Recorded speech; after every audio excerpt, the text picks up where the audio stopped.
Astaghfirullah. Assalamualaikum warahmatullahi wabarakatuh. Alhamdulillah wassalatu wassalamu ala rasulillah wa ala alihi wa sahbihi wa mawalah wa la hawla wa la quwata illa billahi wa ba'du. Alhamdulillah, segala puja dan puji hanya milik Allah subhanahu wa ta'ala. Salawat dan juga salam kita hadiahkan kepada Rasul kita Nabi besar Muhammad sallallahu alaihi wa ala alihi wasallam. Sebagai faedah di malam hari sebelum kita berangkat ke Masjid Nabawi di kota Nabi, ada 4 amalan yang bisa menerangi kita dalam kuburan kita, bahkan kelak di akhirat kita. Amalan apa saja itu? Ma'asyiral muslimin yang dimuliakan Allah subhanahu wa ta'ala, sesuatu yang membosankan adalah ketika kita berada di sebuah ruangan yang digelapkan, dan itu bisa kita rasakan ketika tiba-tiba cahaya lampu mati, kemudian kita terbangun. Terkadang seolah-olah dunia ini kiamat, seolah-olah kemudian terjadi kepanikan. Itulah kegelapan.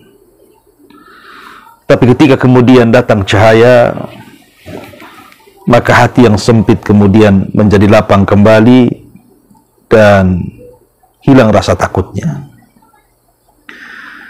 Ma'asyiral muslimin yang dimuliakan Allah subhanahu wa ta'ala, bayangkan kalau itu terjadi kepada diri kita dalam sebuah ruangan yang sangat kecil dan sempit, tiba-tiba tidak ada penerangan sama sekali. Kira-kira apa yang kita akan rasakan dan apa yang kita akan lakukan? Tentu rasa takut yang akan menyelimuti kita. Begitulah gambaran orang-orang yang ada dalam kubur, bahkan kelak pada hari kiamat di hadapan Allah subhanahu wa ta'ala.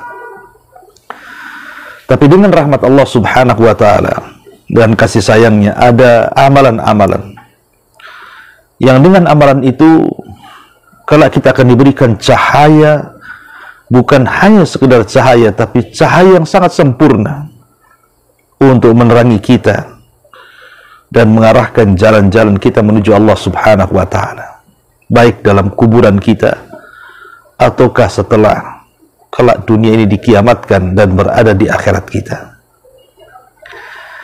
Ma'asyiral muslimin yang dimuliakan Allah subhanahu wa ta'ala, yang pertama adalah hadis Nabi sallallahu alaihi wasallam. Kata Nabi sallallahu alaihi wasallam dalam hadis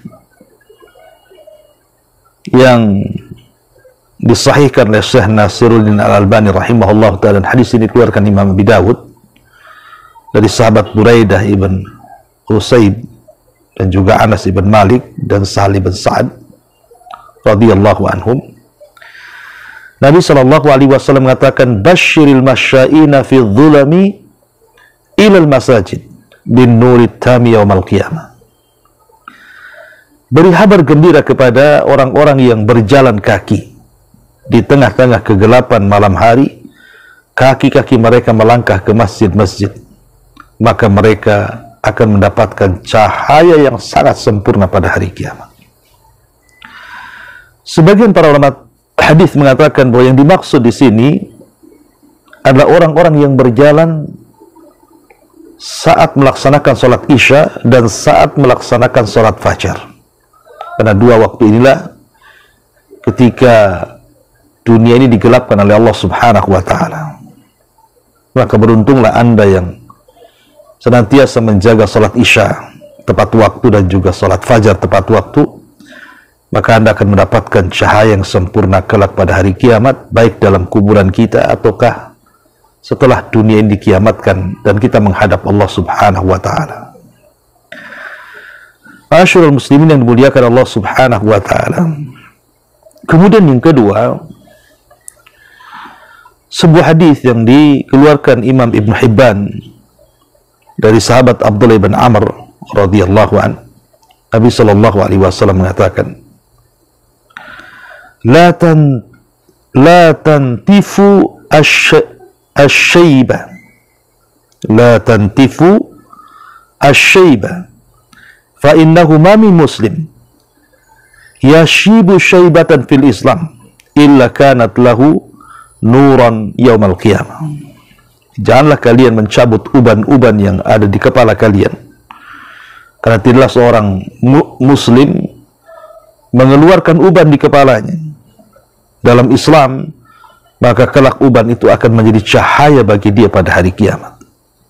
Maka dalam sebuah hadis yang dikeluarkan Imam Ibn Hibban yang lainnya dari sahabat Abdullah atau Umar bin Khattab radhiyallahu an, Nabi mengatakan, man syaba syaibatan fil Islam kanat lahu nuran yaumal qiyamah. Barang siapa yang tumbuh ubannya di rambutnya dalam Islam, itu kelak akan menjadi cahaya pada hari kiamat. Maka bagi orang-orang yang biasanya usia di atas 40 tahun sudah mulai rambut-rambut mereka mengeluarkan uban, maka jangan pernah mencabut uban itu, karena itu akan menjadi cahaya bagi kita pada hari kiamat. Ini yang kedua. Yang ketiga, hadis Nabi sallallahu alaihi wasallam ketika bicara soal salat, kata Nabi sallallahu alaihi wasallam, was-salatu nur, was-sadaqatu burhan, was-sabru diyaun. Salat itu cahaya, sedekah itu bukti, dan sabar juga adalah pelita. Dan Allah Subhanahu wa taala mengatakan, wasta'inu bis-sabri was-salah. Mintalah pertolongan kalian kepada Allah dengan kesabaran dan juga dengan salat. Artinya amalan yang ketiga dan yang keempat yang bisa menerangi kuburan kita adalah dengan senantiasa menjaga salat.